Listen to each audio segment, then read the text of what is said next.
Very good morning student. हम लोग next video dualistic concepts की ओर रुख करें। मोनेस्टिक कॉन्सेप्ट हम लोगों ने इससे पहले वाला वीडियो में बना दिया था। अब ड्यूलिस्टिक कॉन्सेप्ट देखते हैं। तो इस विचारधारा ड्यूलिस्टिक कॉन्सेप्ट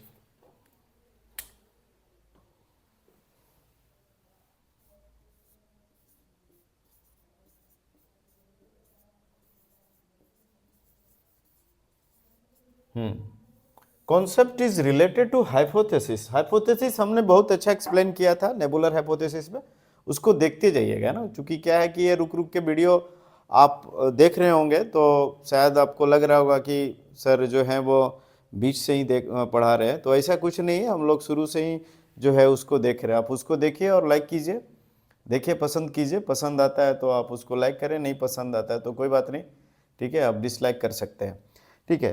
तो चूंकि क्या है ड्यूलिस्टिक कॉन्सेप्ट में क्या है कि हम लोग देखते हैं कि इस विचारधारा के अनुसार, चूंकि विचारधारा है, हाइपोथेसिस है, तो एक से अधिक, खासकर दो तारों के संयोग से मानी जाती है ना। इस जो ये ड्यूलिस्टिक कॉन्सेप्ट है, इस कॉन्सेप्ट के थ्रू सौरमंडल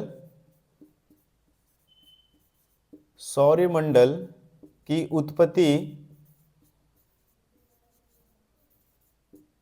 एक या एक, मतलब एक से ज्यादा, एक दो संयोग, मतलब ऐसे बोलिए ना उसको कि ग्रह की रचना एक से अधिक, ठीक है, एक से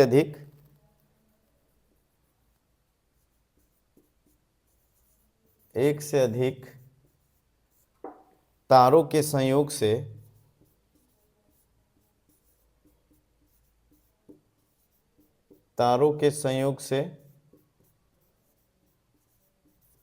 मानी जाती है, ठीक है। जैसे कि आप इस डायग्राम में देख पा रहे, सौरमंडल जो है, सौरमंडल की उत्पत्ति एक से अधिक तारा, मतलब एक जो है, आप देख सकते हैं एक विशाल सन जिसको हम लोग एक स्टार के रूप में देख रहे हैं, और दूसरा है एक छोटा सा है, ठीक है, साथी तारा जिसको हम लोग समझते हैं।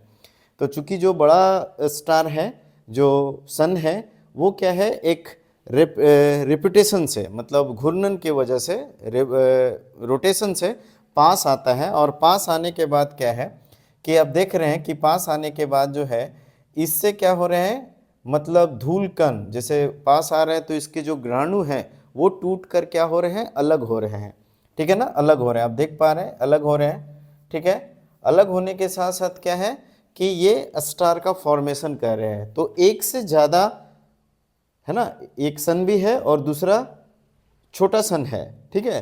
तो सौरमंडल की उत्पत्ति यहाँ एक से नहीं बल्कि दो तारों के संयोग से समझी जाती है। इसलिए इन्होंने क्या किया, द्वैतवादी कॉन्सेप्ट की बात की गई।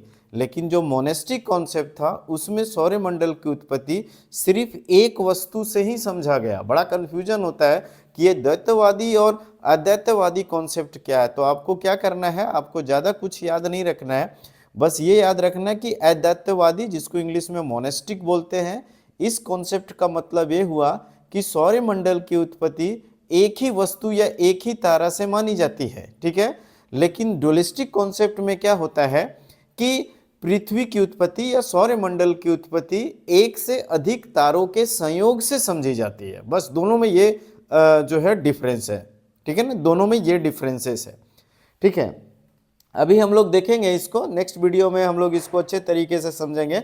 इसी को हम लोग प्लेनिडिज्मल थ्योरी बोलते हैं या ग्रहणु परिकल्पना बोलते हैं, ठीक है। तो इसको हम लोग नेक्स्ट वीडियो में देखेंगे। पहले हम लोग ये देख लेते हैं कि जो ड्यूलिस्टिक कॉन्सेप्ट है, इस कॉन्सेप्ट में क्या है कि सौरमंडल की उत्पत्ति एक से अधिक तारों के संयोग से मानी जाती है ना। चेम्बरलिन तथा मोल्टन, है ना, इनके क्या थे कि इस प्लेनिडिज्मल हाइपोथेसिस के जनक माने जाते हैं, है ना। मतलब इसमें आप देख सकते हैं, ठीक है, चेम्बरलिन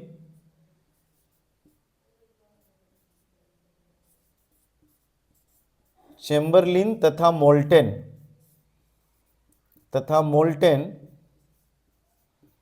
इस विचारधारा के क्या थे, इस विचारधारा के समर्थक थे। जिस तरीके से, है ना, कांट महोदय ने नेबुलर हाइपोथेसिस को दिया था, उसी तरीके से चैम्बरलिन तथा मोल्टन ये क्या थे, इस विचारधारा के समर्थक थे और इन्होंने ही इस विचारधारा को मतलब प्लेनिडिज्मल हाइपोथेसिस के नाम से जाना गया। ठीक है, इसके अलावा क्या था कि जेम्स जीन्स ने भी क्या किए थे, इनका समर्थन किया था। जेम्स एंड जीन्स ने इनका समर्थन किया था और समर्थन के साथ साथ इन्होंने एक हाइपोथेसिस का जिक्र किया था जिसको हम लोग टाइडल हाइपोथेसिस के नाम से जानते हैं। ठीक है ना, टाइडल हाइपोथेसिस, ज्वारीय परिकल्पना के नाम से जानते हैं। ये भी क्या है, सौरमंडल की उत्पत्ति से को लेकर है। ठीक है, जेम्स जीन्स ने दिए थे। ठीक है, इसके बाद एच एन रसेल ने भी क्या किए थे, ड्यूलिस्टिक कॉन्सेप्ट को लेकर एच एन रसेल ने बाइनरी कॉन्सेप्ट, ये भी क्वेश्चन पूछा गया है कि ये बाइनरी कॉन्सेप्ट क्या था। तो बाइनरी कॉन्सेप्ट क्या था, जैसे कि मैंने आपको क्या बताया कि सौरमंडल की उत्पत्ति, ठीक है, सौरमंडल की उत्पत्ति एक से अधिक तारों के संयोग से मानी जाती है। ठीक है, तो एक से अधिक तारा का मतलब हो गया दो पदार्थ। तो दो पदार्थ को एच एन रसेल ने बाइनरी कॉन्सेप्ट के नाम से परिकल्पना के नाम से एक हाइपोथेसिस पेश किया, जिसको हम लोग क्या बोलते हैं, बाइनरी थ्योरी।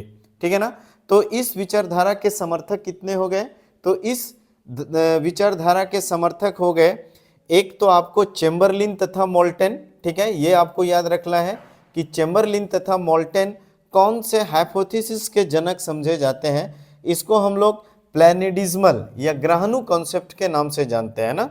चैम्बरलिन तथा मोल्टन का जो कॉन्सेप्ट था वो क्या था, प्लेनिडिज्मल, जिसको हिंदू में क्या बोलते हैं, ग्रहाणु परिकल्पना, है ना, ग्रहाणु परिकल्पना। ठीक है, तो इस कॉन्सेप्ट के जो जन्मदाता थे वो चैम्बरलिन तथा मोल्टन। जेम्स जीन्स ने क्या किया था, इसका समर्थन किया था और थोड़ा बहुत मॉडिफाई करने के बाद इन्होंने टाइडल हाइपोथेसिस थ्योरी दिया, टाइडल हाइपोथेसिस नाम का इन्होंने कॉन्सेप्ट दिया। उसके बाद एच एन रसेल ने भी इस बात का समर्थन किया और उन्होंने बाइनरी कॉन्सेप्ट की बात की गई। ठीक है, तो कुल मिला के क्या है कि आपको ये समझ में आ गया होगा कि मोनेस्टिक कॉन्सेप्ट और डुलिस्टिक कॉन्सेप्ट है क्या। अभी तो बस आपको ये जानना है ना, मोनेस्टिक कॉन्सेप्ट को लेकर कौन कौन से थ्योरी दिए गए, या कौन सा थ्योरी मोनेस्टिक कॉन्सेप्ट है, कौन सा थ्योरी डुलिस्टिक कॉन्सेप्ट है। मतलब थ्योरी बोल रहा हूँ बार बार, हाइपोथेसिस कौन सा हाइपोथेसिस डुलिस्टिक हाइपोथेसिस है, कौन सा हाइपोथेसिस मोनेस्टिक हाइपोथेसिस है, ये चीज आपको पता चल गया। ठीक है, अब हम लोग नेक्स्ट वीडियो में क्या करेंगे कि ये जो डायग्राम हम लोगों ने बनाया है, ठीक है ना, प्लेनिडिज्मल थ्योरी है ये, मतलब इसमें सौरमंडल की उत्पत्ति एक से अधिक तारों के संयोग से समझी जाती है, जो चैम्बरलिन तथा मोल्टन महोदय का ये हाइपोथेसिस था, जिन्होंने 1905 में इन्होंने पेश किया था। तो नेक्स्ट जो वीडियो है उसको हम लोग प्लेनिडिज्मल हाइपोथेसिस को समझेंगे। ठीक है, तो आज के लिए हम लोग इतने रखते हैं। Thank you very much.